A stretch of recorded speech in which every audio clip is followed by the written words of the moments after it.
A ver.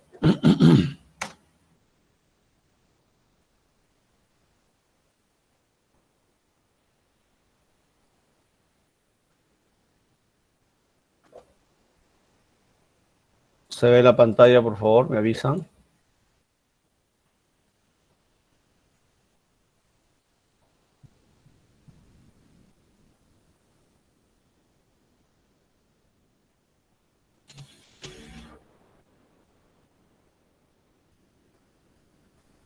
Ya. Bueno, hoy día vamos a hacer el comercio internacional. Hoy día vamos a hacer comercio internacional y las teorías sobre el comercio internacional. ¿Ya? Vamos a hacer teorías sobre el comercio internacional. El comercio internacional es importante, señores, porque con esto vamos a determinar si el Perú va a tener o no crecimiento económico, si es que vamos a comprar, qué compramos y qué vendemos con el extranjero. Buenos días, Gerson, ¿qué tal? Entonces, aquí vamos a tener varias cosas importantes que analizar, ¿ya? También vamos a estudiar hoy día que el comercio internacional es importante para el tipo de cambio, ¿ya? Para determinar el tipo de cambio, señores. El comercio internacional es importante para determinar el tipo de cambio. Gracias a este concepto de comercio internacional podemos saber por qué sube o por qué baja el tipo de cambio. ¿Por qué sube o por qué baja el tipo de cambio? ¿Ya? No, si te das cuenta, en los últimos días, semanas, meses, el tipo de cambio está aumentando. No sé si habrás escuchado, ¿no? ¿Han escuchado por si acaso? En los últimos meses el tipo de cambio está aumentando, ¿sí? 3.6 y tantos están en la actualidad. Recuerda que antes de pandemia estaba 3.4, ahora está en 3.6, 3.35 antes de pandemia. Entonces vamos a saber por qué sube o baja el tipo de cambio, de acuerdo al comercio internacional. Luego de ello vamos a ver, primero vamos a ver la definición, formas del comercio internacional, y luego vamos a ver las teorías sobre el comercio internacional, señores. Teorías sobre el comercio internacional, elementos del comercio internacional, y por último, el tipo de cambio. El tipo de cambio, uno más, organización del comercio, cómo se organiza el comercio internacional. ¿Ya? Eso es lo que vamos a ver nosotros hoy día. Muy bien. Muy bien, muy bien. A ver, un ratito.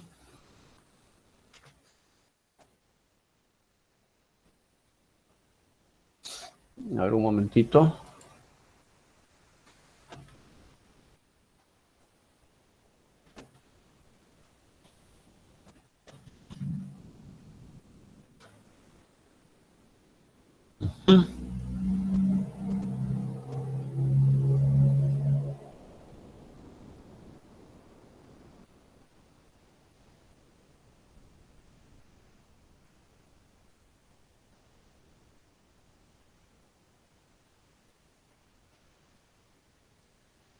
A ver, un ratito.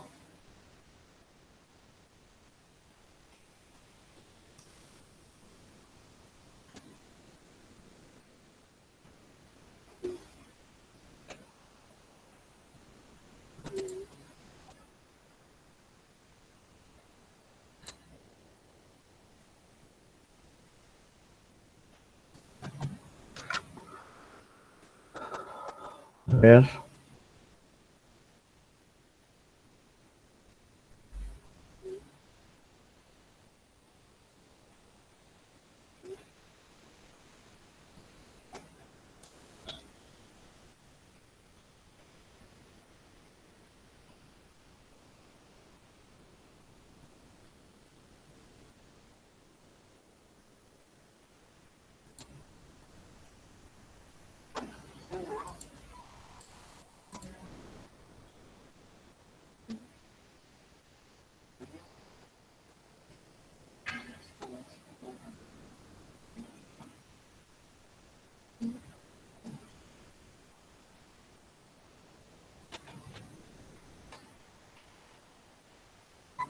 Muy bien.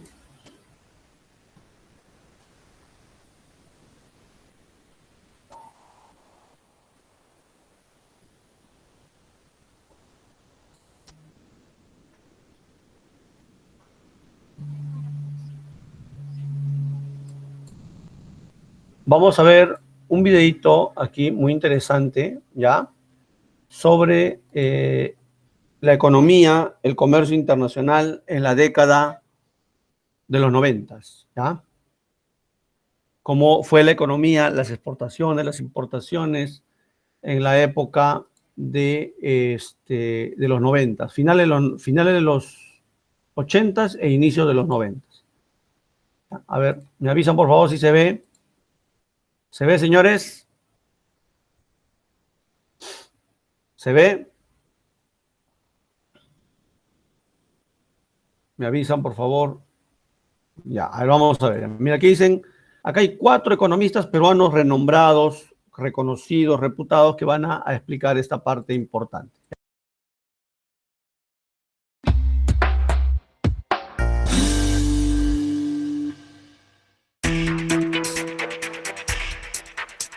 Hiperinflación. Déficit fiscal. Intervención directa del gobierno en casi todos los sectores económicos. Sobreprotección del mercado interno. Baja competitividad. En el último cuarto del siglo XX, el Perú era conocido como un ejemplo de mala gestión macroeconómica y de crisis económicas y sociales generalizadas. Todavía estábamos sufriendo el costo acumulado de el mal manejo económico que había tenido la economía peruana en los 70s y sobre todo que se agudizó en la segunda mitad de los 80. Había además una inflación brutal. La inflación de 2 años de ahora era la inflación de una semana de entonces. El dato de informalidad de referencia de antes del desastre, digamos, es 25% de la economía. Ahora es 60% de la economía más o menos, ¿no? Y el dato de pobreza vigente es 20, pero vinimos de 55. ¿No? En el Perú nunca había habido ese tipo de pobreza, nunca había habido ese tipo de informalidad. El primer número de gestión sale el 25 de septiembre de 1990. Después de que el ministro de Economía de entonces, Juan Carlos Hurtado Miller, anunciara un drástico plan de estabilización conocido como el Fujishock. La lata de leche evaporada que hoy costaba en la calle 120.000 intis, costará a partir de mañana 330.000 intis. La gestión aparece que casi al mes del Fujishock, ¿no? Entonces todavía la economía peruana estaba... no diría que era un enfermo terminal, pero estaba en unidad de cuidados intensivos. Saber qué iba a pasar con el tipo de cambio, con el precio de los productos esenciales, con las finanzas públicas y todo era esencial para poder manejarte un contexto muy complicado. Muy poca gente o nadie sabía a ciencia cierta si eso iba a detener el proceso inflacionario alto y sostenido que enfrentaba la economía peruana en aquel tiempo. Inclusive las propias frases del entonces ministro Hurtado Miller, cuando termina su mensaje al país, que Dios nos ayude, generó mucha incertidumbre porque el día siguiente del paquetazo del Fujishock, la gente estaba desorientada en la calle porque no sabía realmente cuáles eran los precios de ciertos productos básicos, digamos. Eran cosas que se debían hacer porque era un país sin reservas. El tema fundamental era cómo diseñar ese shock, ¿no? Y ver la manera en que tuviera los resultados deseados respecto principalmente al control de la inflación. El precio creo que es de la electricidad subió 32 veces en un mes. El precio de la mayor parte de cosas subió 8 o 10 veces. El precio de todo en promedio subió 4 veces. O sea, si en julio algo costaba 1, en agosto costaba 4. Y tu sueldo no se cuadruplicó, digamos. O sea, terminaste de hacer más pobre a la gente, ¿no? Pero consiguen con eso reducir la presión inflacionaria. Cierran los bancos de fomento que le han prestado al agro, a la minería, a la industria, despilfarrando recursos, prestándose a las personas vinculadas, no recuperando. Esa es la causa principal de la emisión.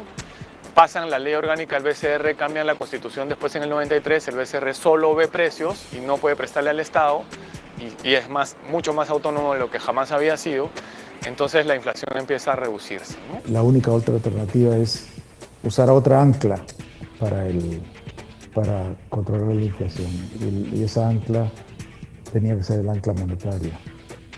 Entonces empezó un programa muy duro, manejado creo que magistralmente por el viceministro Jalil. Se empezó el famoso manejo de caja diario, que no se podía gastar más, ¿no?, como Ministerio de Economía y Finanzas, de lo que se había recaudado, ¿no? Eso ya era un cambio fundamental, porque previo a eso, ¿no?, digamos, no importaba mucho el déficit total, al final siempre se iba a encontrar financiamiento, así fuera causa de hiperinflación. Se dio una nueva ley del Banco Central que poca gente la comenta, pero que fue esencial. Se le prohibió al Banco Central por ley prestarle dinero al Estado. Y eso ha sido algo que dio muchísima confianza. Pero una vez controlada la inflación y logrado un orden en el lado fiscal, llegaron las reformas de mercado para abrir la economía. El gran desafío luego de la hiperinflación fue cómo reconstituimos el sistema de tal forma que pasemos de un sistema en el cual muchos o varios precios eran determinados discrecionalmente por el Estado hacia uno donde funcionaran las fuerzas de mercado, pero con presencia del Estado en acción reguladora, sobre todo en aquellos contextos donde habían fallas de mercado. Y eso fue una tarea bastante importante, vamos a decirlo así, que rindió sus frutos. Y rindió sus frutos porque finalmente los precios empezaron a reflejar las escaseces relativas y definitivamente se eliminaba la posibilidad de mercados negros, por ejemplo, que existen cuando hay controles de precios que establecen precios artificiales para bienes y servicios. Se hace una serie de reformas estructurales que avanzan muy rápido entre el 91 y el 94. Se privatizan empresas, se crean los reguladores de los servicios básicos, se fortalece la superintendencia, se le da la autonomía al Banco Central, se inicia la reforma comercial, se empieza a integrar el Perú al mundo, ¿no? Esas reformas realmente fueron muy rápidas hasta el 94. Todo eso empieza a guiar a la inversión privada de la economía en sectores donde realmente tendríamos ventajas internacionales, ¿no? Entonces empieza un primer auge de la minería, empiezan a aparecer proyectos mineros importantes, ¿no? Se privatizan las telecomunicaciones, entonces vienen las inversiones grandes. La privatización fue hecha no solamente para obtener dinero, sino para inyectar eficiencia en empresas que estaban generando pérdidas cuantiosas al Estado. Todos esos cambios en la economía digamos, se han visto reflejados a través de las noticias y el análisis de gestión, ¿no? Entonces, en el orden macroeconómico, esto de ordenar la economía, hacer que haya responsabilidad en las finanzas públicas, la independencia del Banco Central, que no pueda financiar déficits fiscales, ¿no es cierto? Pero también ya en el orden microeconómico, de que las fuerzas de mercado, es una economía de mercado donde son las fuerzas de la oferta y la demanda las que determinan los precios de la economía, hay competencia abierta a el mercado internacional, los consumidores no tienen que pagar excesivamente por productos acá en el Perú porque están sobreprotegidos. En resumen, uno se da cuenta cómo uno libera las fuerzas animales, ¿no? Animales no de burro ni perro, sino animales de ánima, y los empresarios de todo nivel empiezan a transformar un país y nos hemos convertido en la estrella latinoamericana, pero todavía estamos muy lejos de ser un país en desarrollo.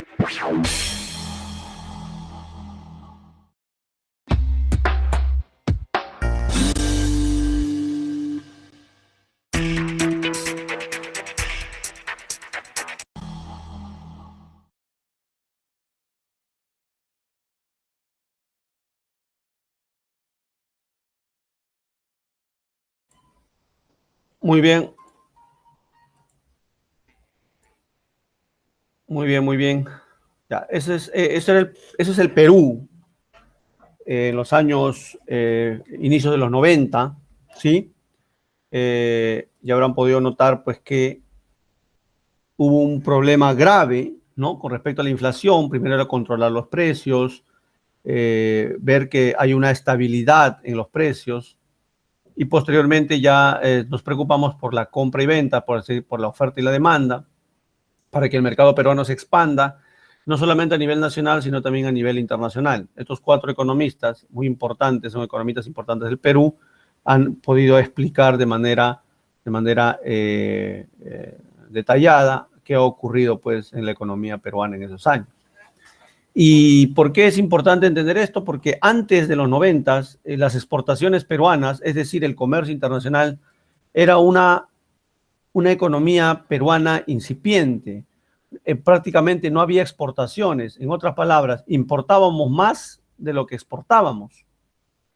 Y tú sabes muy bien que cuando uno exporta, vende al extranjero e ingresa dólares. Entonces, eso nos generó un problema muy grave dentro de la balanza de pagos, dentro de nuestros ingresos como país, porque nosotros también obtenemos, el Perú también obtiene ingresos vendiéndole al extranjero productos que salen de acá.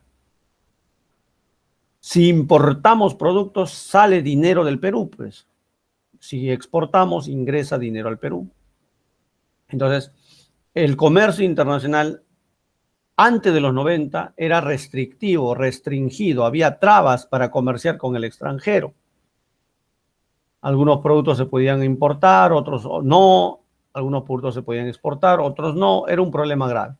A partir de los 90, con la apertura de mercado, con la economía de mercado que generó Alberto Fujimori, ¿no? El popular Soy Inocente, a partir de entonces fue cambiando este panorama del comercio internacional, fue un mercado más abierto, y como dijeron los profesores ahí, es un mercado más abierto, pero con regulación del Estado. Con regulación del Estado. ¿Sí? Muy bien, señores. ¿Alguna preguntita que quieran hacer para empezar esto? A ver, por favor. ¿Alguna pregunta que quieran hacer, señores?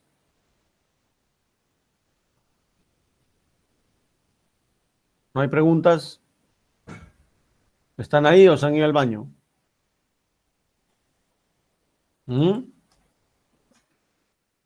¿Alguna pregunta, por favor?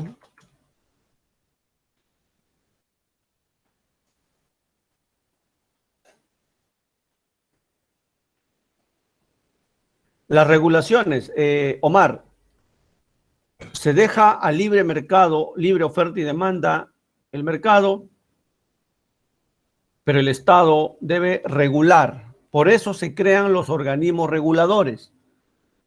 Indecopi, o Citran, o Sinermin, o Ciptel.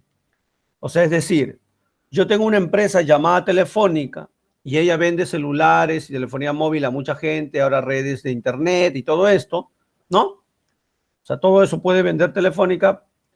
Si lo dejamos a libre oferta y demanda, lo más probable es que el empresario de Telefónica aproveche de su poder sobre el consumidor, ¿no? Y el Estado no intervenga y cada uno resuelve su problema, contrata a cada uno su abogado. Bueno, obviamente Telefónica te va a ganar porque tiene todos los abogados del Perú, del mundo y más el diablo. Y tú vas a contratar a tu abogado de 5 soles de la esquina de tu casa. O sea, al final vas a perder. O sea, hay una gran diferencia ahí. Por eso el Estado crea OCIPTEL, Organismo de Supervisor de Telecomunicaciones, para que cualquier queja o cualquier problema que haya, tú puedas ir inmediatamente a denunciar esos abusos. ¿Sí? Por lo menos eso es en teoría, Omar. En teoría. ¿Ya? En teoría. Ahora, en la realidad que se cumpla, ese es otro problema. Pero en teoría, por lo menos, el Estado te pone un organismo regulador que pueda velar por tus derechos si es que tienes problemas con alguna empresa o algún producto que te quieran comprar o vender. ¿Está claro, Omar?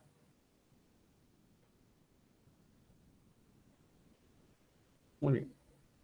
Indecopi también, pues Indecopi se creó, Omar, para que tú puedas ir a quejarte rápidamente cualquier producto que te han comprado o vendido. De repente te han vendido un televisor, lo compras en un supermercado reconocido, lo compras en Totus el televisor y de repente se malogra antes de la garantía y cuando vas a reclamar no te hacen caso, de arranque a Indecopi a quejarte, y Indecopi, como tiene también poder, tiene sus abogados, supuestamente te va a defender y va a tener que todos pagarte indemnización aparte de un televisor nuevo, por ejemplo, ¿no?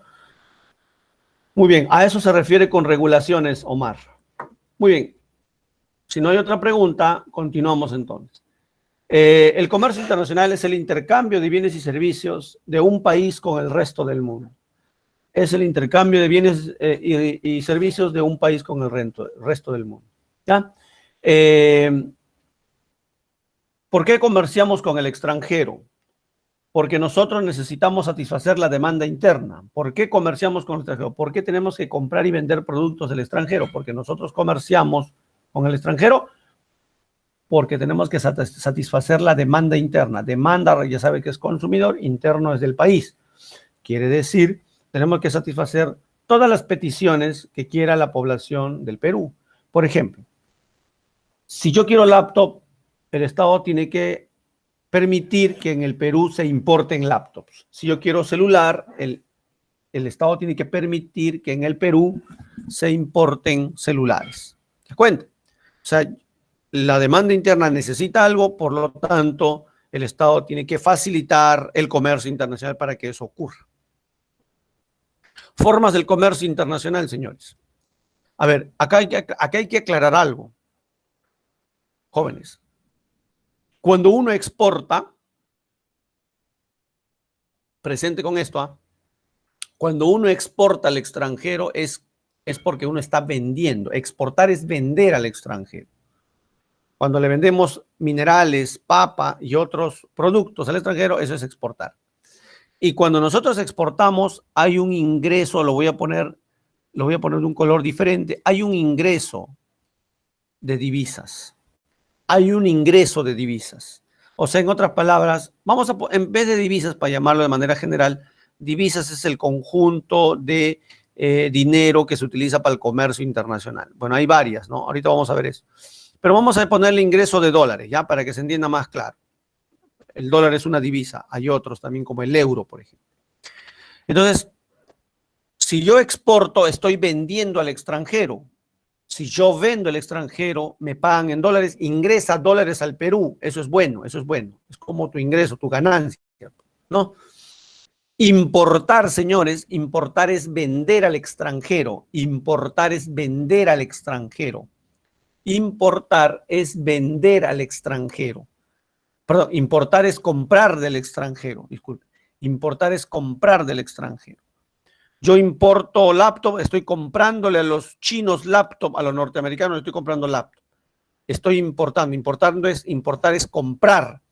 Y cuando yo compro del extranjero, hay una salida de divisas. Hemos quedado dólares, ¿no?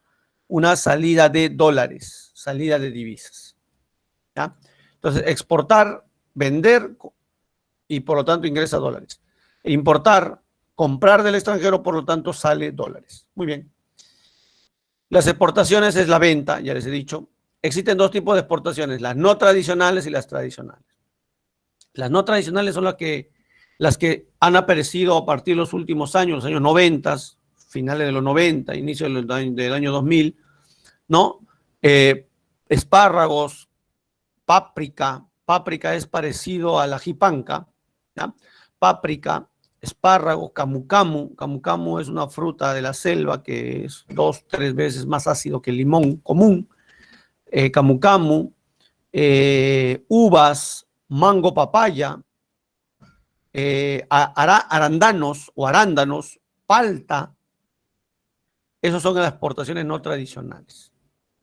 Y las exportaciones tradicionales son lo que hemos exportado pues a lo largo de los cerca de 650 años desde la invasión de los españoles al Perú. Lo que hemos exportado básicamente son minerales, oro y plata. No tienen valor agregado, lo exportamos minerales así tal cual como lo extraemos. ¿Sí? No solamente ha sido minería, sino también es agricultura, ganadería y pesca. Esos tres han venido a menos. La minería siempre ha sacado cara por el Perú. ¿Sí? Es lo que más exportamos al extranjero.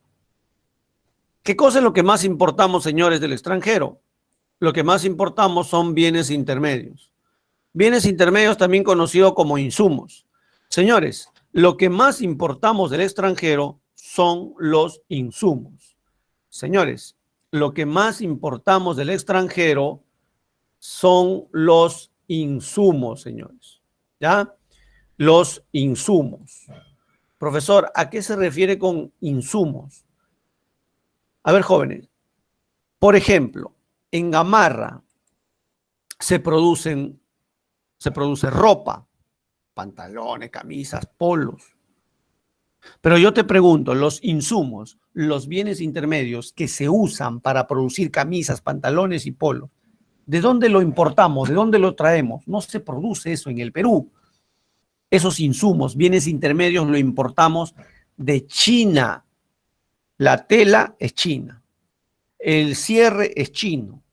El hilo es chino. Los botones son chinos.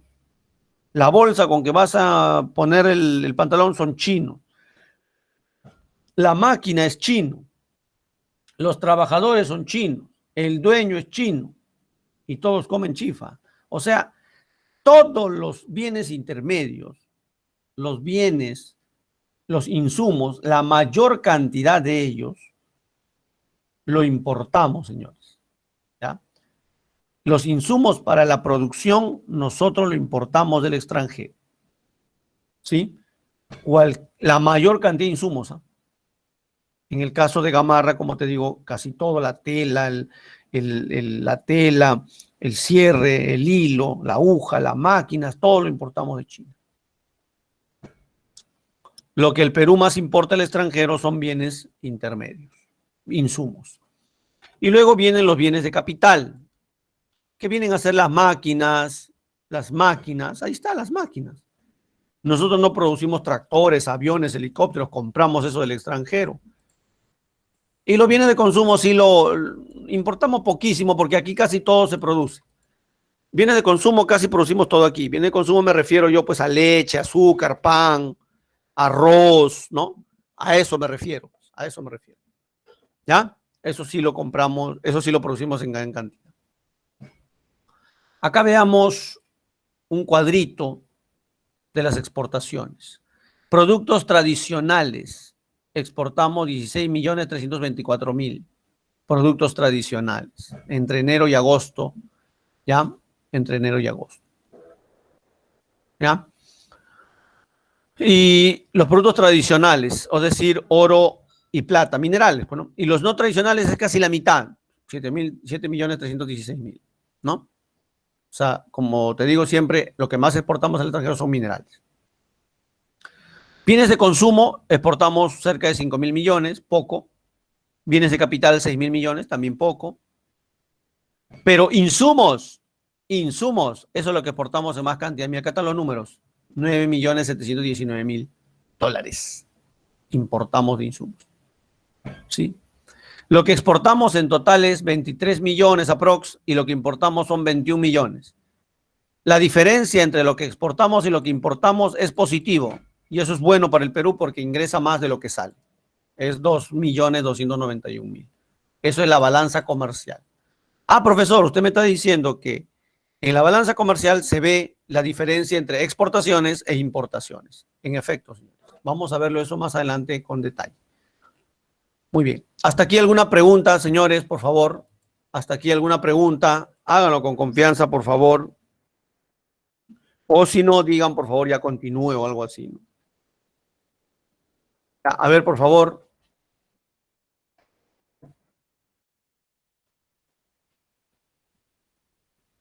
¿Alguna preguntita?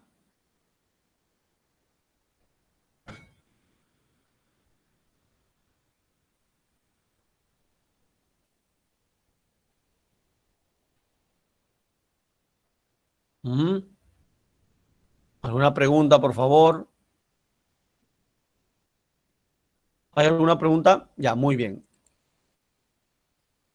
Continuamos entonces.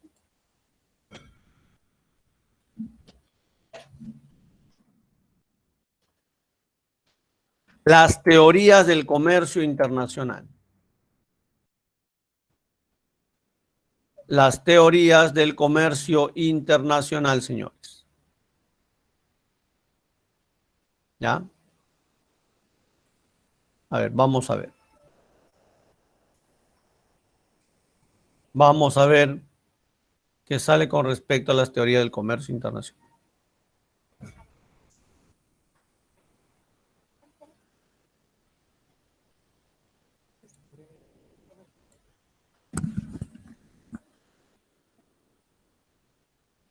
Vamos a ver. A ver, revisen por favor aquí. Me avisan, me avisan.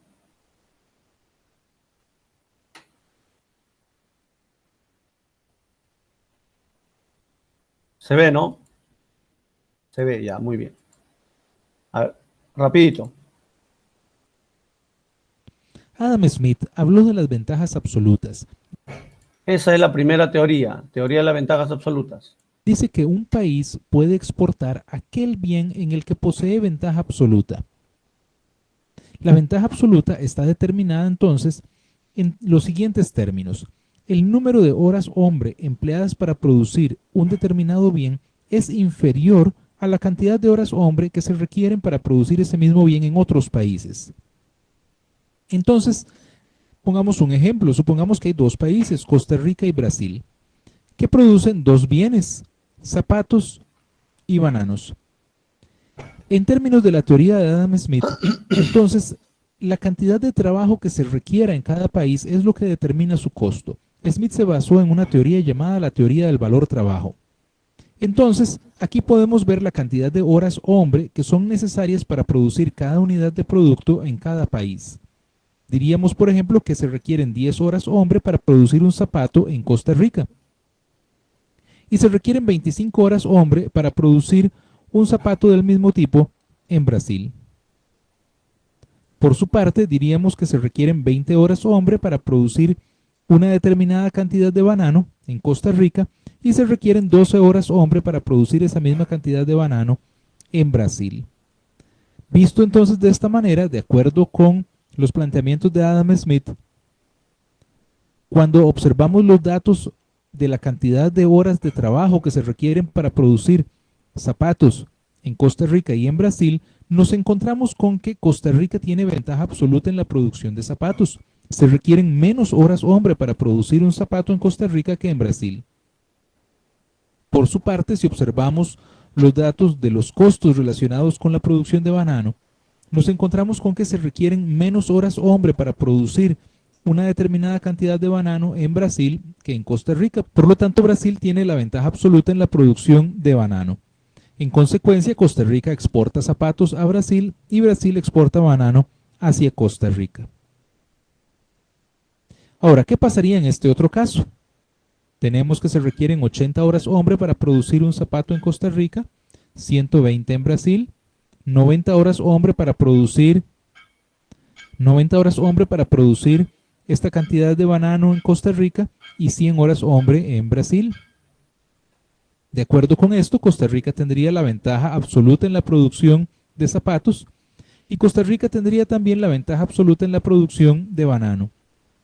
En consecuencia, Costa Rica exportaría los dos bienes, lo cual no tendría sentido porque Brasil solamente importa, no exportaría nada, no daría nada a cambio, no habría realmente intercambio. En este caso falla este planteamiento de las ventajas absolutas.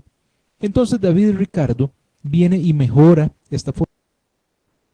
Ese es el análisis que hace Adam Smith, ¿sí? Resumido e interesante. Vamos a ver qué dice con respecto a Ricardo. Formulación y plantea el concepto de ventaja comparativa.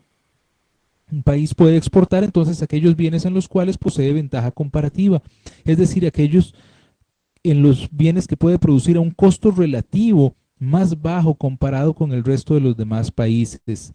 Entonces, para esto, tomando otra vez nuestros dos países de ejemplo y los dos bienes, tenemos las horas hombre para producir un zapato en Costa Rica y en Brasil y para producir la cantidad de banano y en Costa Rica y en Brasil. Pero entonces ya no vamos a tomar estos números tal cuales, sino que vamos a utilizar los costos de oportunidad. Entonces necesitamos calcular el costo de oportunidad de producir zapatos en Costa Rica.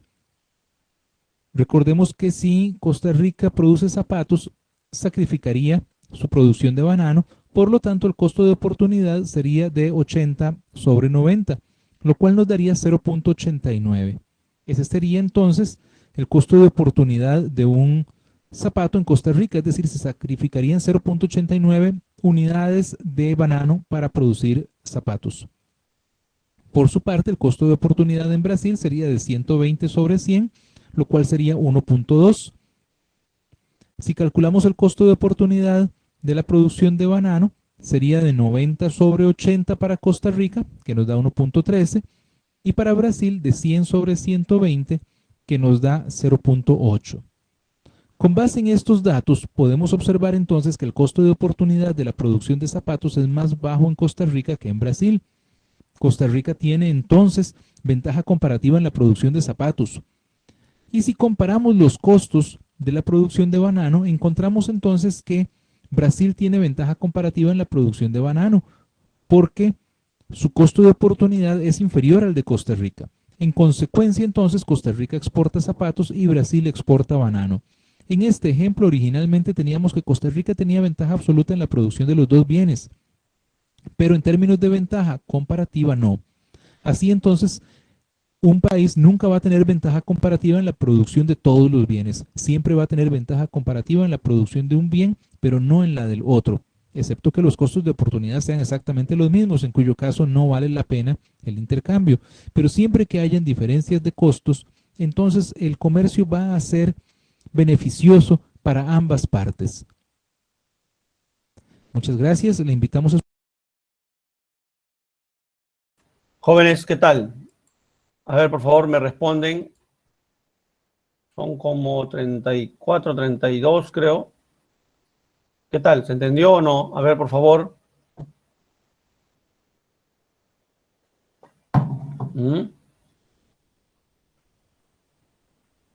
¿Se entendió?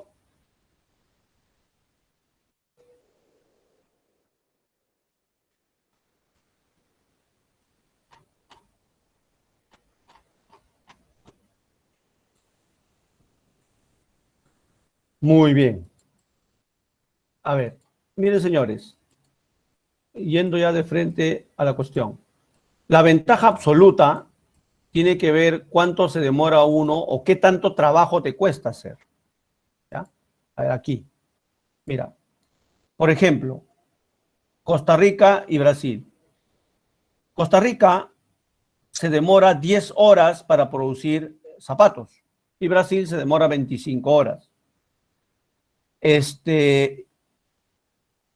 Costa Rica para producir bananos se demora 20 horas y Brasil se demora 12 horas.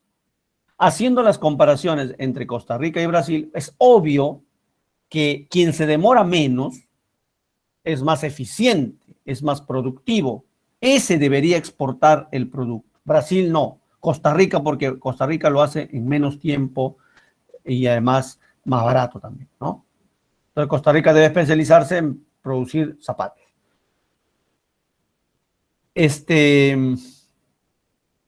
Y en plátanos, Costa Rica se demora más y Brasil se demora menos. Entonces, como Brasil lo hace más rápido, más eficiente, Brasil debe exportar plátanos. Tiene una ventaja absoluta sobre la producción de plátano, por lo tanto debe exportar plátano. ¿Ya? Ahí tiene una ventaja absoluta sobre los demás para la producción. ¿Está claro esa parte, jóvenes? Hablen, por favor, lo que les he explicado ahorita. ¿Está claro? Ya, yo. Muy bien. Ahora, surge un problema, porque alguien podría decir esto, ¿no? Entonces, Costa Rica exporta zapato y Brasil exporta banano. Ahí está ya, lo que he dicho. ¿Qué pasaría en este caso? Supuestamente, para producir zapatos, ¿no? Supuestamente para producir zapatos, Costa Rica lo hace en menos horas que Brasil, ya. Y en plátano también, Costa Rica también produce más plátano, menos tiempo produce plátano que Brasil. Muy bien. Supuestamente Costa Rica debería exportar los dos, porque en los dos es más eficiente. Bueno, lamentablemente este caso no podría responderse. ¿Por qué? Porque para que haya comercio tiene que haber intercambio entre dos países.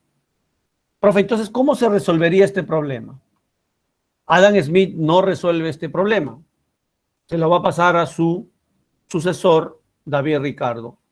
Y David Ricardo habla de las teorías de ventajas comparativas.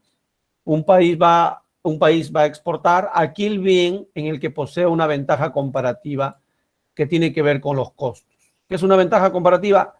El costo de oportunidad o costo relativo de producir un bien es más bajo comparado con los demás bienes, demás países. Acá tiene que ver los costos relativos. Vayamos a ver el ejemplo numérico, que es interesante. Volvió a repetir lo que Adam Smith no podía responder, pero Ricardo sí. 80, 120, 90, aparentemente acá Costa Rica tendría que vender los dos productos, pero no es así, no se puede hacer eso. Hay que analizar ahora el famoso costo de oportunidad. ¿Sí? Y analizando el costo de oportunidad nos damos cuenta pues que 80 entre 90 es 0,89, o sea, es el costo de producir. A ver, ¿cuál produzco? 80 de Costa Rica, para Costa Rica, 80 de zapatos con respecto a 90 de plátanos, yo me demoro, horas hombre, a eso se refiere. Entonces mi costo será 0,89, ¿no? Y luego comparo 120 con 100 y mi costo de oportunidad o mi costo relativo es 1,2. Luego hago la comparación de plátanos con respecto a zapatos. 90 entre 80. Costa Rica, 1,13. Y ahora hago la comparación de 100 con 120 Brasil. 0,8.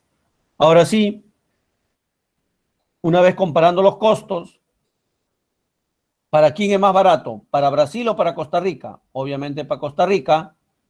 Y ahora sí ya se resuelve el problema. Costa Rica se especializará en producir zapatos. ¿Sí? Y Brasil se especializará en producir bananos porque su costo es mucho menor que la de Costa Rica y viceversa. Costa Rica exporta zapatos, muy bien, y Brasil exporta bananos, según la explicación de David Ricardo. Muy bien, señores. Espero que esa parte se haya entendido y ahí ya tenemos dos teorías del comercio internacional. Ahí ya tenemos dos teorías del comercio internacional. ¿Ya? Ahí ya tenemos dos teorías del comercio internacional. Ahí ya tenemos dos teorías del comercio internacional. Falta una teoría más. Falta una teoría más.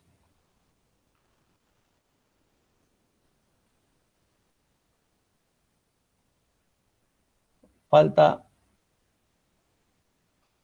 dos teorías más. ¿Ya? Muy bien. Falta una más, mejor dicho, una más.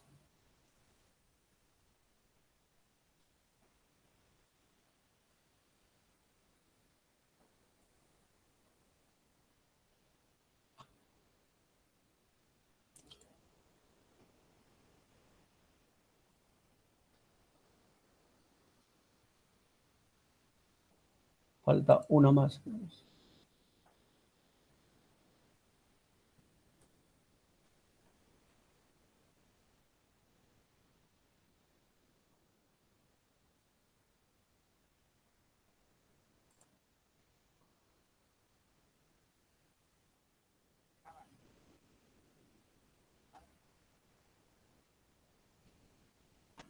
A ver, un ratito.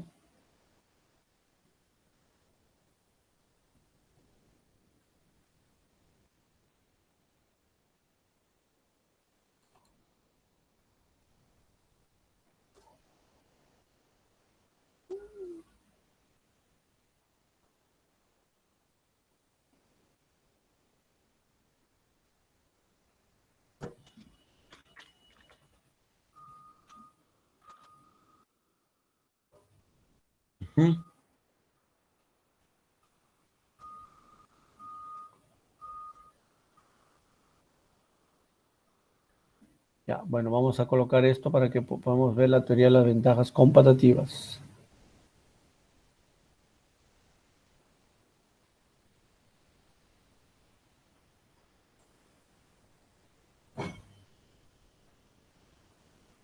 A ver. Revisen, revisen. Competitivas, ¿ya?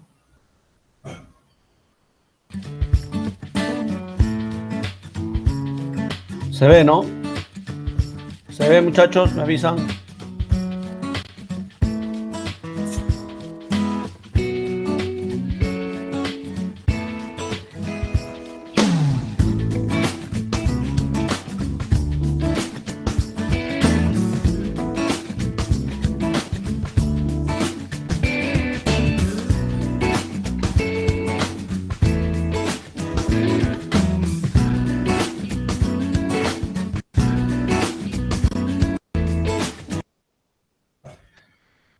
Es aquella que toma ventajas competitivas, que es la tercera, no es comparativas. Comparativas es de David Ricardo, las ventajas competitivas es de Michael Porter, es la tercera teoría. Ya hemos visto las dos primeras, ahora vamos a la tercera.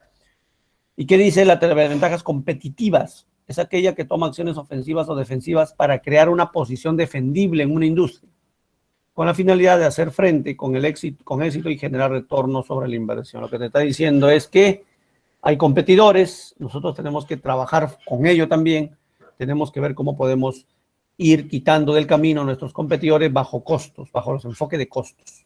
¿Ya?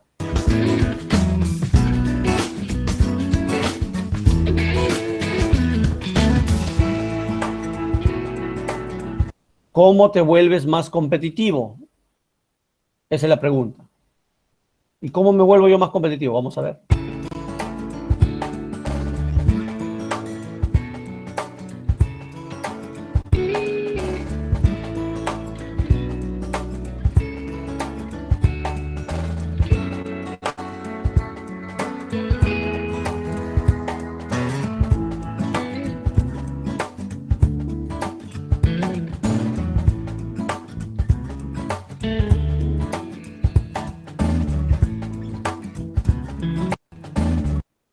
Interesante. A ver, por favor. ¿Cómo me vuelvo competitivo? Sensibilización para generar ventas mutuas. Es decir, buscar los mecanismos para vender un producto de manera que el cliente se fidelice con tu producto. De manera que el cliente siempre busque tu producto. No sé si a ustedes habrá pasado que compran un chocolate de una marca X y les ha gustado y ustedes constantemente van a comprar la misma marca porque ya se quedaron con la idea, ¿no? Si eso les ha pasado alguna vez, a eso se refiere. Compran un par de zapatillas, les ha durado 10 años, uy, no, voy a comprar otra vez la misma zapatilla, ¿no? A eso se refiere. Estimular el intercambio de información y conocimiento para incrementar la competitividad. Obviamente, es importante buscar información sobre nuevos productos, sobre las empresas que están compitiendo contigo, a cuánto precio están vendiendo, cómo lo venden, si es de calidad o no, para de acuerdo a eso tú poder mejorar los productos. Recursos humanos más especializados, es decir, contratar trabajadores con más experiencia.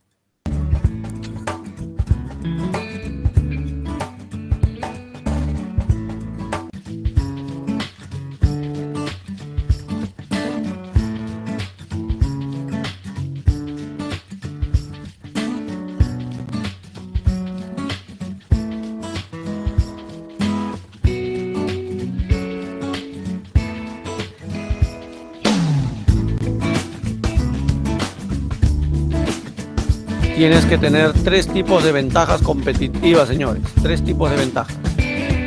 ¿Ya? Y estos son. Ventaja por costos, pues. Tú tienes que ser un líder en costos. Tienes que tener un liderazgo en costos. ¿Qué significa esto? Que tu primera ventaja es que tus costos sean mucho menores frente a todos los demás. A todas las demás empresas. Diferenciación. Liderazgo en costos, diferenciación. Tú tienes que diferenciarte de las demás empresas en la forma como vendes el producto, cómo lo empaquetas, de qué manera tratas al cliente. El producto hay que diferenciarlo con mejor acabado, mayor calidad, etcétera, etcétera. Diferenciación del producto. Y el enfoque significa que una firma fijo ser la mejor. Significa que una firma fijo ser mejor, la mejor en un segmento o grupo de segmentos. O sea, el enfoque, ¿dónde te vas a enfocar? ¿Qué tipo de producto vas a vender? No puedes vender de todo. Tienes que especializarte en uno, enfocarte en uno. Por ejemplo, yo me enfoco en vender todo lo que son zapatillas deportivas. Te vuelves un especialista en eso y a partir de ahí ya tú puedes enfocarte en otras cosas. Pero primero tienes que enfocarte en algo. Si te va muy bien, amplías el segmento, amplías los segmentos de venta. Ya no vendes zapatillas deportivas y ahora sino zapatillas de uso común de repente y así vas ahí ampliando. ¿Ya? Eso sería la tercera ventaja que debes tener.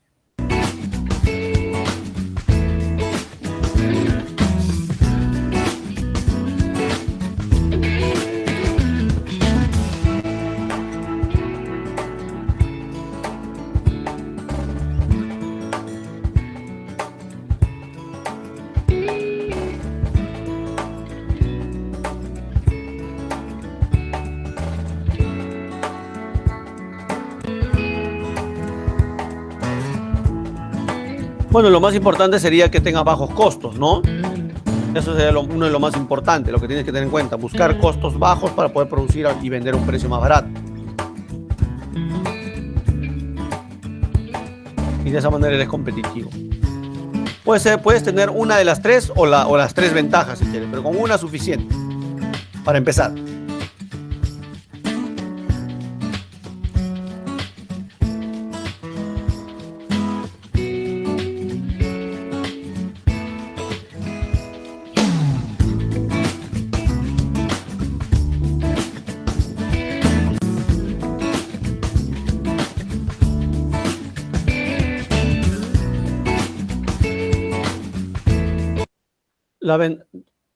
Tu empresa debe ser ventajosa en lo siguiente, difícil de imitar. Tu producto, espero que sea difícil de imitar.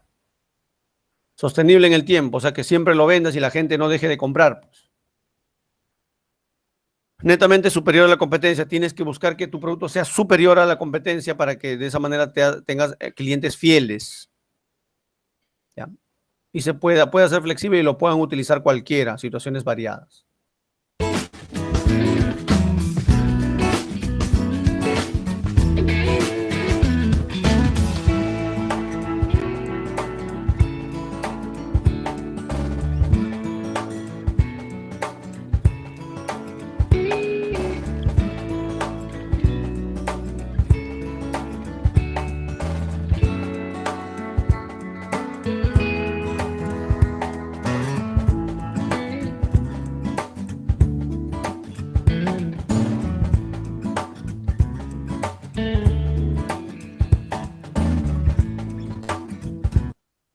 Hay que tener en cuenta tres habilidades, señores.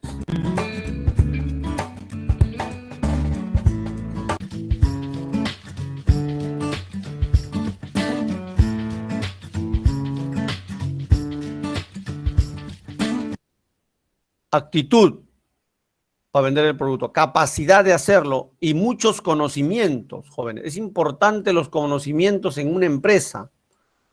Aquel empresario que adquiere más conocimientos va a tener más poder sobre los demás.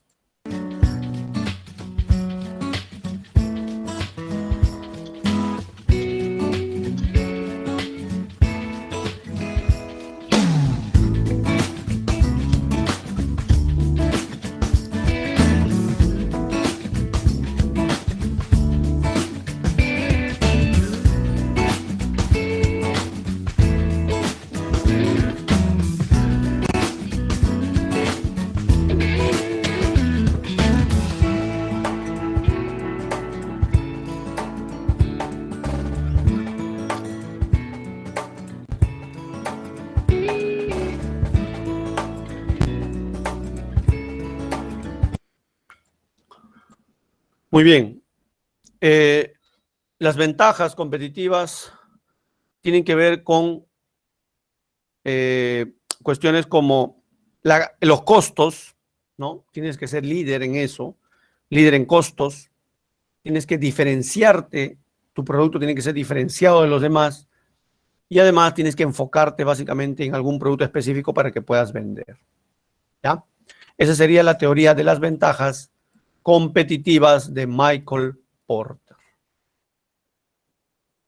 Entonces acá tenemos 3 ventajas absolutas de Adam Smith, David Ricardo las competitivas, que ya la vimos, y la de Porter, que son 3 condiciones básicas que se llaman liderazgo en costos, diferenciación del producto y el enfoque.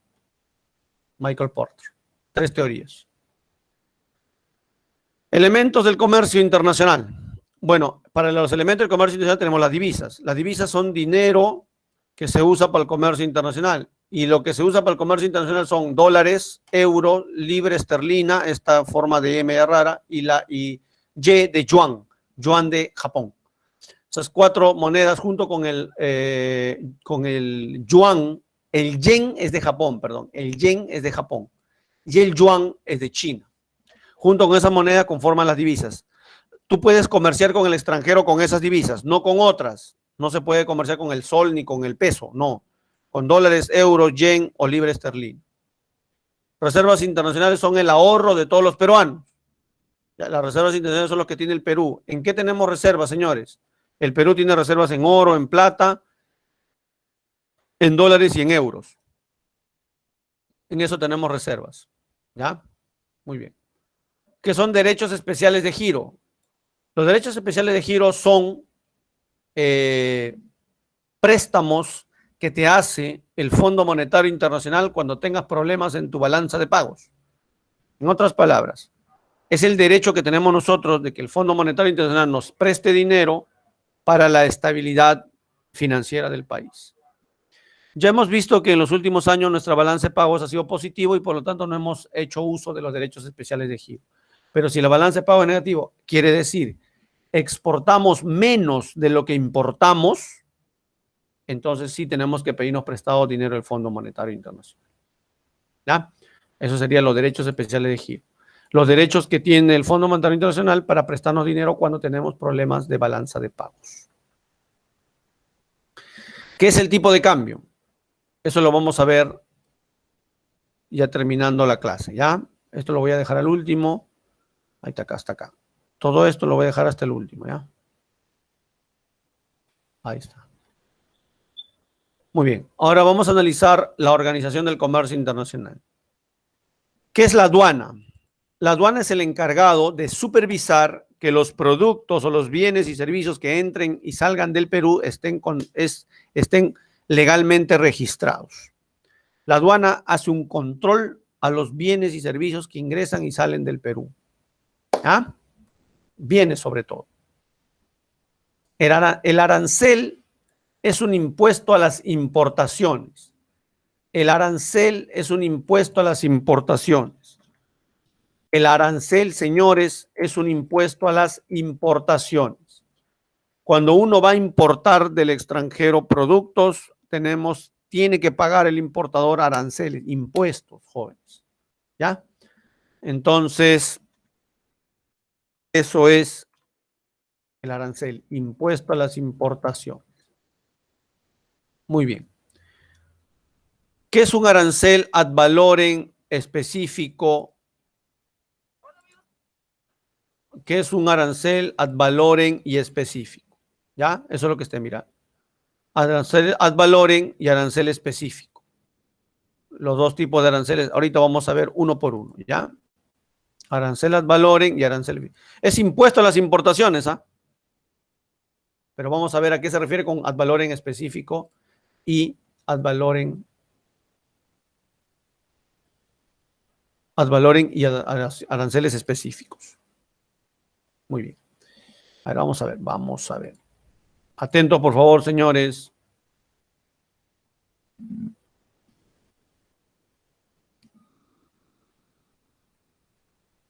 Este es su canal Fanicom. En este video vamos a hablar de los aranceles ad valorem específico y mixto. Vamos a hablar de lo que son y cómo calcularlos. Empezamos.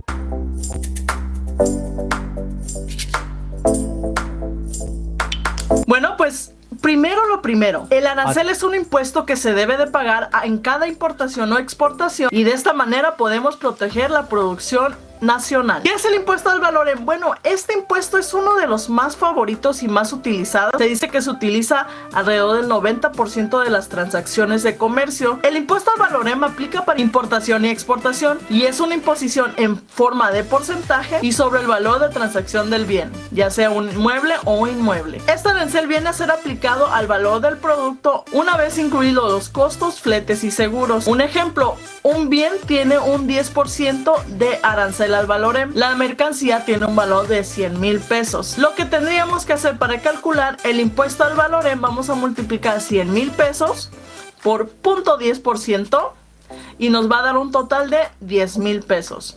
Esto es lo que nos va a costar poder importar esta mercancía con su valor ya incluido costo, flete y seguro. El impuesto específico aplica y calcula en función de medidas relacionadas con la cantidad de producto importado como el peso o número de unidades. Vamos a poner como ejemplo el maíz. Para el maíz queremos importar 100,000 kilogramos. Nos están cobrando 50 centavos por cada 100 kilogramos. Para el maíz vamos a multiplicar 100 kilogramos por 50 centavos. Nos da un total de 50 pesos. Esto es lo que vamos a pagar por cada 100 kilogramos. Lo que significa que si importamos 200 kilogramos vamos a pagar un total de 100 pesos de impuesto. Y el mixto, bueno, el mixto es la combinación del al valor y del específico. Como ejemplo podemos poner el petróleo. En nuestro ejemplo el petróleo tiene el 5% del valor para la importación. En nuestro ejemplo vamos a importar 100 litros de petróleo. Vamos a multiplicar 100 litros por 0.5% del valor y nos da un total de 50 pesos, lo que significa que de impuesto al valor vamos a pagar 50 pesos por importar este petróleo. Pero para importar este petróleo también nos dice que tenemos que pagar 10 pesos de arancel específico por cada litro. Como queremos importar 100 litros, vamos a multiplicar 100 litros por 10 pesos y nos da un total de 1,000 pesos. Que significa que para importar 100 litros en total, ya pagando arancel al valor y el específico, vamos a pagar un total de 1,050 pesos. Bueno amigos, pues espero que este video te haya gustado. Espero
Wow, estaba el micro apagado.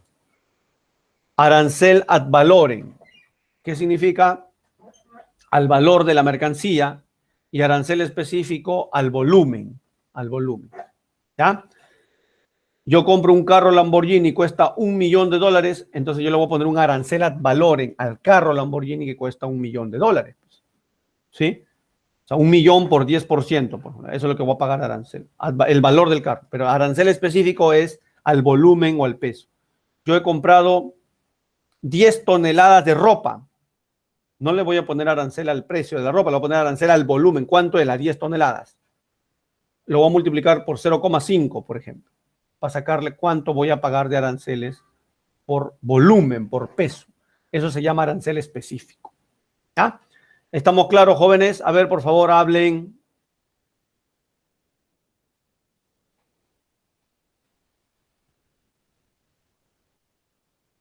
¿Estamos claros con arancel ad valorem y específico? Ya. El arancel flat es un porcentaje único, o sea, tú traes un carro Lamborghini y te cobran un arancel de 10%. ¿No? Porcentaje único. Arancel escalonado significa, si tú traes un arancel flat, o sea, un carro Lamborghini, arancel flat, que está dentro de las valores, ¿eh? Porcentaje único, es decir, te va a cobrar 10%. Si traes 2 carros Lamborghini, 3 carros Lamborghini, 4 carros Lamborghini, es decir, traes varios, ya te cobran diferentes aranceles.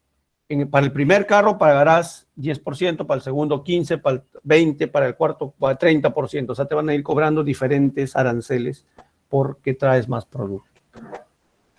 Eso es para exportación e importación, cualquiera de los dos. Cualquiera de los dos, Juan. ¿Está claro? Tanto para importar como para exportar. ¿Ya? Pero en el Perú, jóvenes, la mayoría es para las importaciones, ¿ya? Pero es para los, en teoría es para los dos, pero en el Perú se utiliza más para las importaciones. Muy bien. Profe, ¿y por qué yo recaudo o cobro aranceles? Recaudación fiscal, ingreso de dinero. Y además para proteger, como dijo la señorita que dio la explicación, para proteger la industria nacional. Sí. Gamarra, por ejemplo, está protegido por la industria nacional, está protegiendo, el Estado protege esa industria nacional. ¿Tú te imaginas si liberan, imagínate, que liberen la importación de ropa china? A ver, jóvenes, que liberen la importación de ropa china. A ver, vamos, los escucho. Que liberen la importación de ropa china. O sea, es decir, liberar significa arancel cero. Liberar significa, señores, arancel cero. ¿No te imaginas? ¿Ah? A ver, ¿qué ocurriría, señores? A ver, ¿qué pasaría si se liberan la importación de ropa china? Arancel cero, o sea, no hay impuesto a las importaciones de ropa china. ¿Qué ocurriría, señores? Los escucho.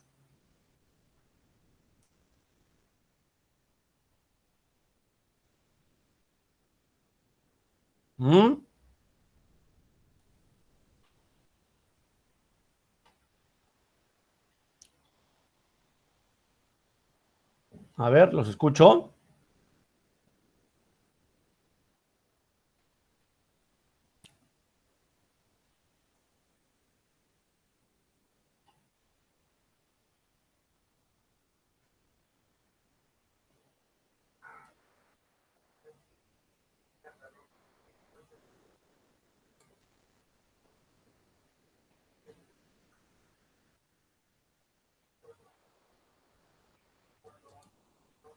Claro, Gamarra va a quebrar, pues, eso de hecho, ¿no? De cajón, Gamarra va a quebrar, de frente. Gamarra va a quebrar. Porque la ropa china, un polo chino cuesta un sol, traído a Perú. Un sol cuesta un polo chino, claro, tela blanca, cosido, nada más, pues sin etiqueta, sin nada, sin estampado, nada, solo polo nada más, un sol. Un polo peruano, un polo hecho en Gamarra cuesta 3 soles. O sea, jamás va a poder competir Gamarra pues con el polo chino. Entonces quiebra toda la industria de Gamarra, por eso el Estado tiene que proteger la industria nacional, cobrándole altos aranceles a la ropa china. Medidas pararancelarias, conjunto de políticas que se encargan de ponerle trabas burocráticas a los productos extranjeros para que no ingrese al Perú. Una cosa es ponerle aranceles y otra muy distinta es ponerle trabas burocráticas. Es decir, mira, todavía tu producto no ha pasado calidad ISO 9001, etcétera, etcétera, con la finalidad simplemente de que no vaya a quebrar mi industria nacional. Eso es lo que le hacen a la ropa china. Medidas para arancelarias también. Salvaguardias es cuando una empresa nacional está quebrando porque hay otra empresa que lo vende más barato, de repente extranjero, sobre todo extranjero, el Estado hace una especie de salvaguardia, medidas de emergencia para recuperar a la empresa que está a punto de quebrar. Supongamos que hay un gobierno que entra y dice arancel cero para la ropa importada. Lo deja así por varios años, Gamarra no resiste, está a punto de quebrar, entra un nuevo presidente y dice, no, un momentito, hay que recuperar Gamarra, salvaguardias, ponle aranceles 12,000% a la ropa china, ya está. Por ejemplo, que es una práctica antidumping. Para empezar, ¿qué es un dumping o dumping? Dumping es cuando tú como empresario cobras por debajo del costo. Cuando tú eres un empresario y tú cobras por debajo del costo de producción, estás haciendo una práctica de dumping. El profesor no entiende. Supongamos que Daniel vende tripita de a sol, una porción de tripita a un sol, en la puerta de su casa, con ensalada y su yuquita. ¿Ya? Un sol. Vende 400 platos diarios y es un negociazo para él. Pero, Juan, su vecino del costado, dice, oye, es un negocio poner tripita a sol. Ya yo voy a quebrar a mi vecino, dice Juan, ¿no? Con su chicha todavía ahí está. Y Juan dice, voy a quebrar a mi vecino. Voy a practicar, gracias a mi profe de economía, el llamado dumping. Ahí está, dumping. Voy a practicar el llamado dumping. Voy a cobrar por debajo del costo de producción. Es decir, ya no voy a vender a un sol la tripita, sino lo voy a vender a 20 céntimos el plato de tripita, señores. A 20 céntimos.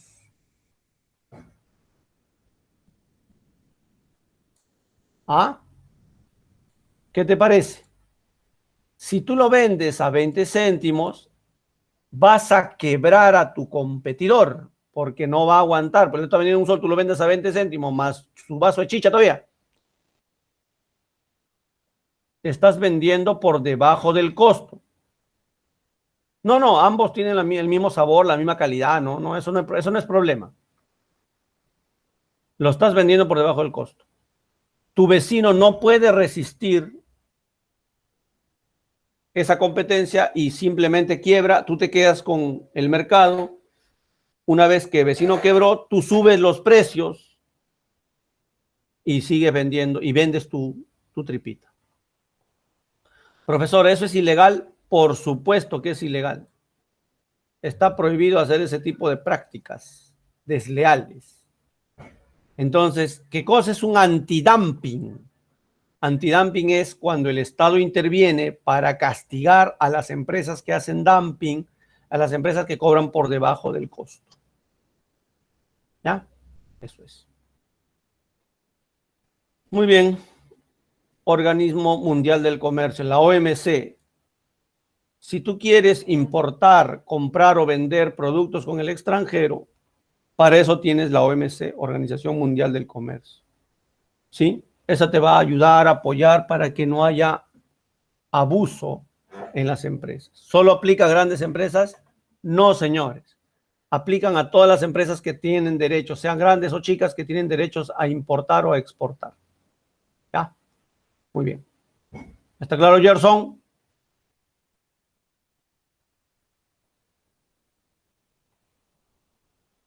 Gerson.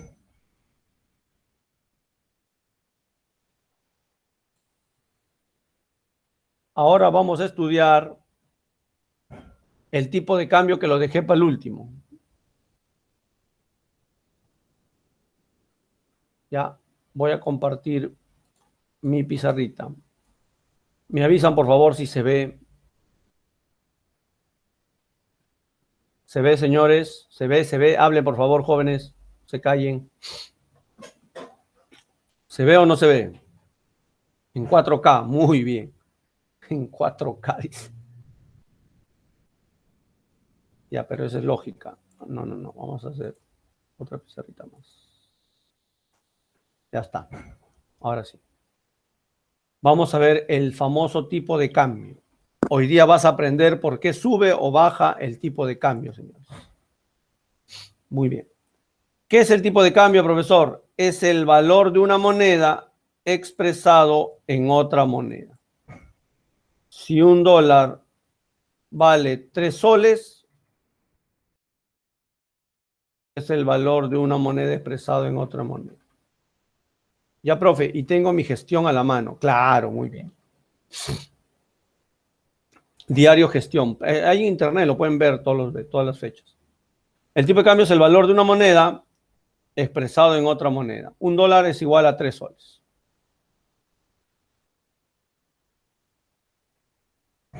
¿Ya? Supongamos, ¿no? Porque ahora el tipo de cambio está en 3.69, creo, ¿no? 3.69. Cada dólar 3.69 soles. Pero supongamos que un dólar de 3 soles, con números enteros nomás. Y ahora un dólar vale 5 soles, supongo. Quiere decir que el tipo de cambio ha aumentado, ¿sí o no? Hablen, por favor, señores. Quiere decir que el tipo de cambio ha aumentado. ¿Ya? Pero el tipo de cambio también es conocido como el precio del dólar. Obvio. ¿Cuánto es el precio del dólar, señores? ¿Cuánto es el precio del dólar? Un dólar vale 3 soles. Su precio de un dólar es 3 soles, pues. Entonces el tipo de cambio también es conocido como el precio del dólar. El precio del dólar hoy día está 3 soles y mañana está 5 soles, quiere decir que ha subido o va a subir el precio del dólar. El tipo de cambio es lo mismo que precio del dólar. ¿Por qué sube el precio de algo? ¿Por qué sube el precio de algo, señores? Respondan. ¿Por qué sube el precio de algo?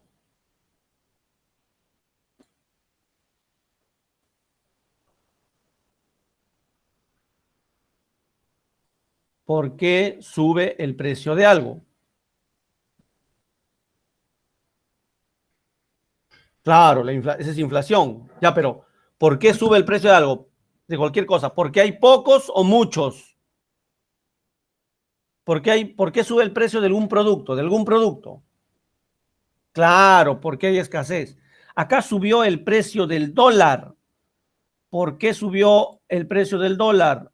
Porque hay pocos dólares, pues, señores. ¿Y por qué hay pocos dólares en la economía? Porque exportamos menos, pues. Recuerda que al exportar ingresa dólares, pero si exportamos poco, la exportación baja, va a haber pocos dólares. ¿Y por qué estamos exportando poco, señores? Por un problema de pandemia, un problema de crisis sanitaria. Por eso exportamos poco, y si exportamos poco, ingresan pocos dólares al Perú, hay escasez de dólares. Si hay escasez de dólares, sube el precio del dólar. Por eso, señores, sube el tipo de cambio. Por esa razón sube el tipo de cambio. Ahora de reversa mano. Termina la pandemia, exportamos más. Ahora va a haber abundante dólar, muchos dólares, el precio del dólar va a bajar, por lo tanto el tipo de cambio va a bajar.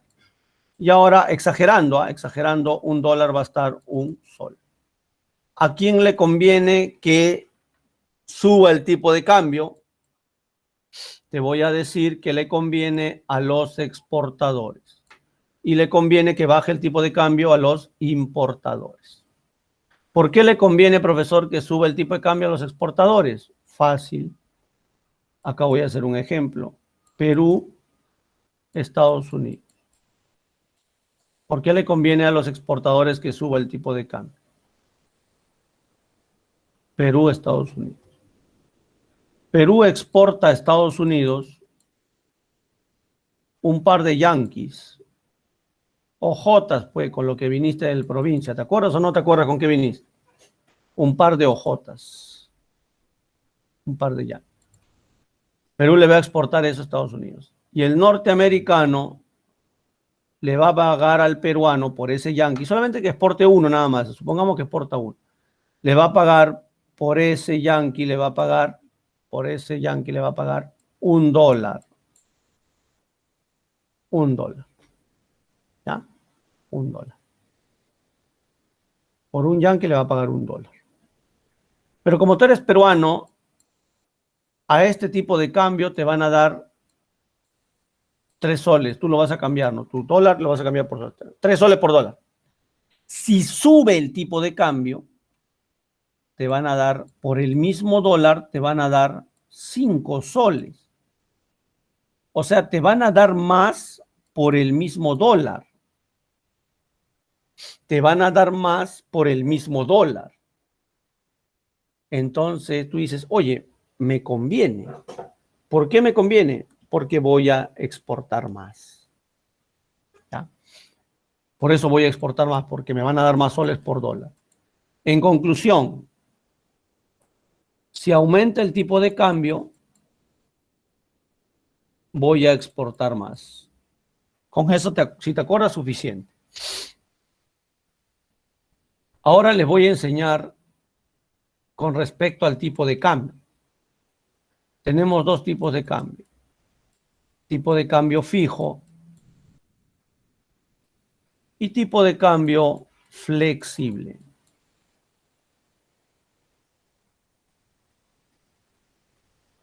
Tipo de cambio fijo y tipo de cambio flexible. ¿Ya? Muy bien. A ver, jóvenes, una preguntita. $1, $1, $1. Jóvenes, si $1 está a $1, ¿nuestra moneda ha ganado o ha perdido valor? Si nuestra moneda, si $1 está a $1, ¿nuestra moneda ha ganado o ha perdido valor?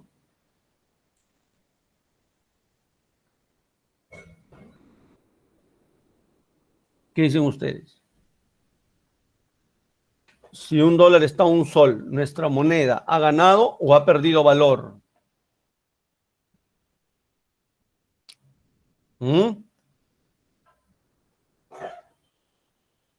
Claro, nuestra moneda ha ganado valor, pues. Nuestra moneda ha ganado valor. Si nuestra moneda ha ganado valor, significa que nuestra moneda se ha apreciado. Por eso, cuando baja el tipo de cambio, lo estoy poniendo en la misma dirección, se llama apreciación. Y cuando sube el tipo de cambio, se llama depreciación. Si el tipo de cambio obviamente es flexible, se dice de esa manera. Si baja el tipo de cambio, nuestra moneda ha ganado valor, se ha apreciado. Si sube el tipo de cambio, nuestra moneda está perdiendo valor, se ha depreciado. Eso se dice si el tipo de cambio es flexible. Pero si el tipo de cambio es fijo, a la apreciación se dice revaluación. Y a la depreciación se dice la famosa devaluación. Entonces, dependiendo del tipo de cambio que utilicemos, o fijo o flexible, se le va a llamar depreciación, apreciación o devaluación, revaluación. Perú no tiene tipo de cambio fijo. Perú tiene una variante del tipo de cambio flexible. Por lo tanto, en Perú, tú no debes decir devaluación o revaluación, porque nosotros no tenemos tipo de cambio fijo. Los chinos tienen tipo de cambio fijo. ¿Ya? Aquí tú tienes que decir la moneda se ha apreciado o se ha depreciado. No te quiero escuchar decir se ha devaluado un cabezazo. No es correcto. En el Perú se tiene que decir depreciación o apreciación. ¿Ya? También se le llama tipo de cambio flexible o también se le llama tipo de cambio flotante. ¿Ya? Flexible o flotante también se le llama Melanie. Melanie también se le llama tipo de cambio flexible o flotante. ¿Ya? ¿Está claro, Melanie? Tipo de cambio flexible o flotante.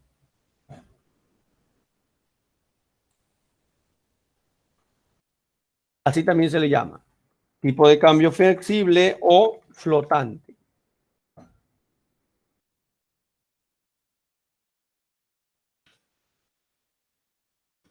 Profesor, ¿qué tipo de cambio tiene Perú?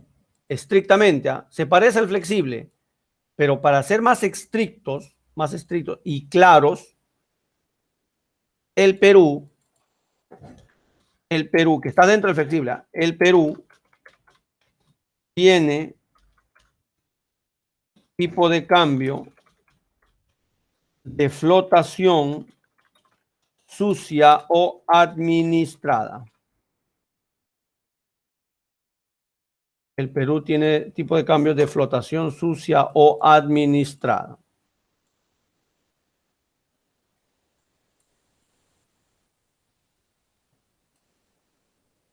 Ese tipo de cambio tiene Perú. Flotación sucia o administrada, señores. ¿Ya? Claro, las cosas costarían menos, pues. Muy bien, James.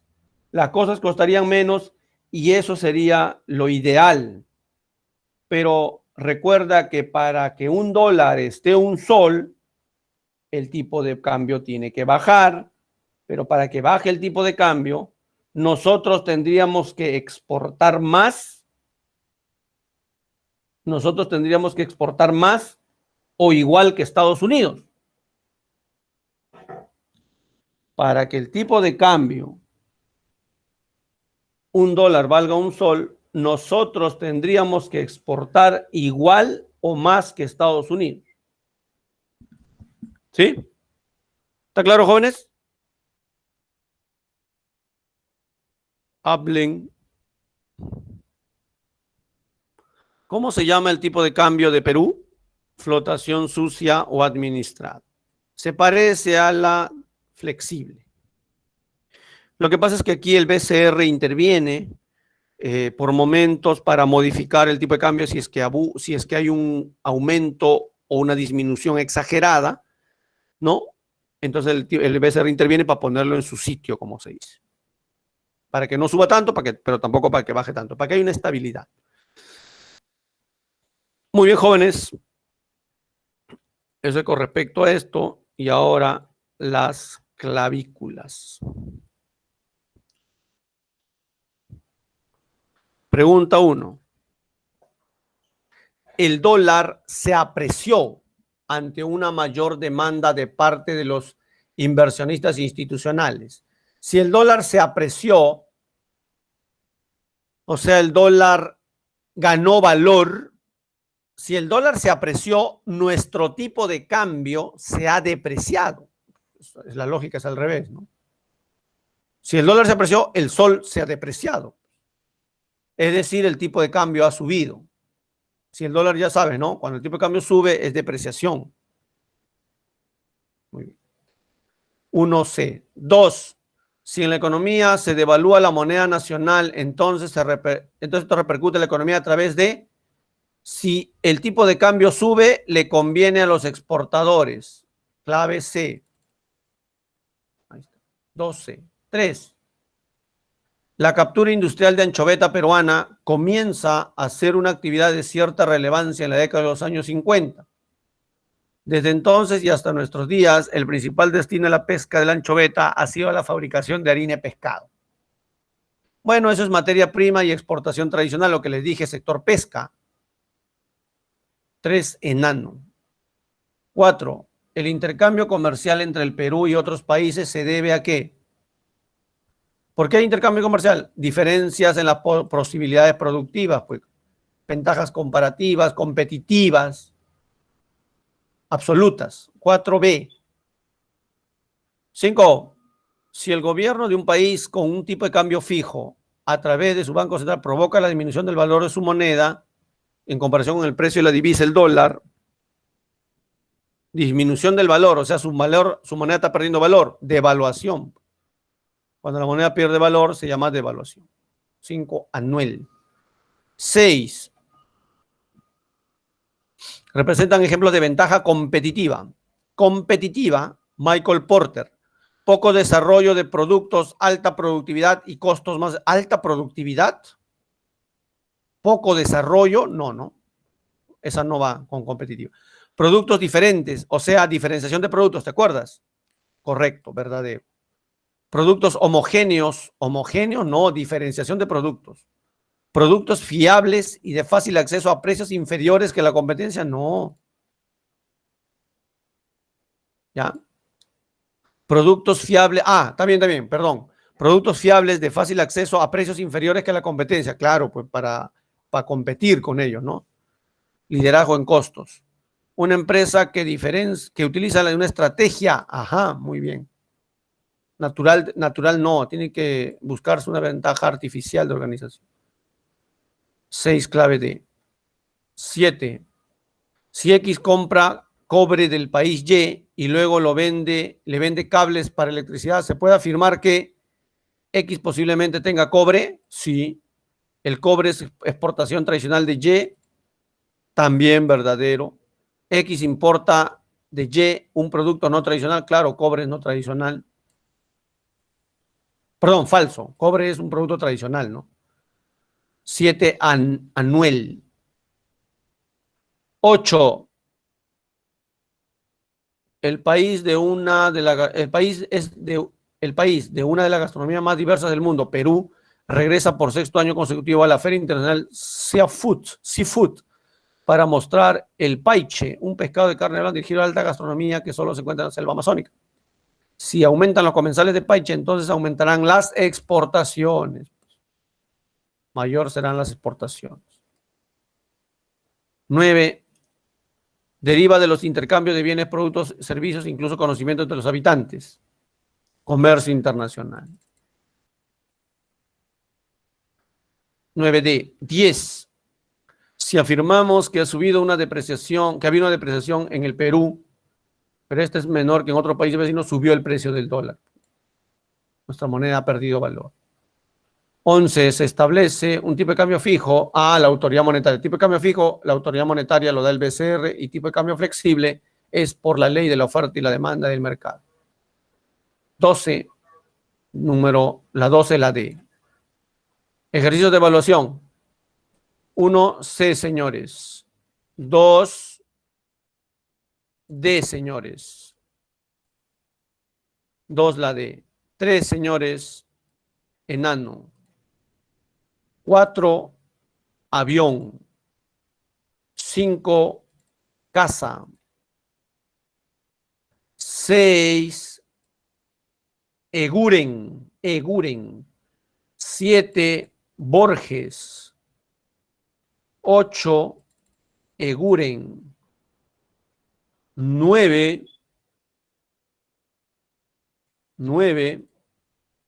Darío. 10, Darío. 11, al valor de los bienes y servicios, aplicado al valor, ad valorem, pues. 11, Cervantes. Y 12, la última pregunta, 12, Darío. Muy bien, señores, eso ha sido todo por hoy. Muchas gracias, cuídense, estudien, por favor. ¿Ya? Nos vemos la siguiente semana. Chao, jóvenes, cuídense, hasta luego.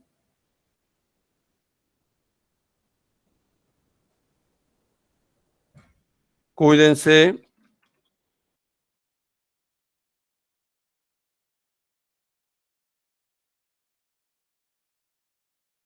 Cuídense, señores, hasta luego.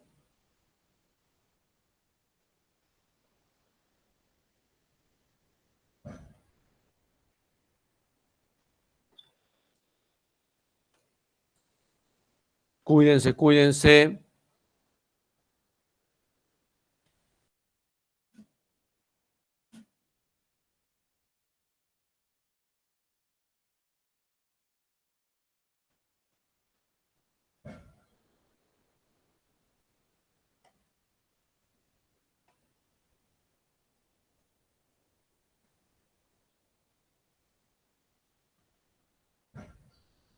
Gracias, señores. Hasta luego.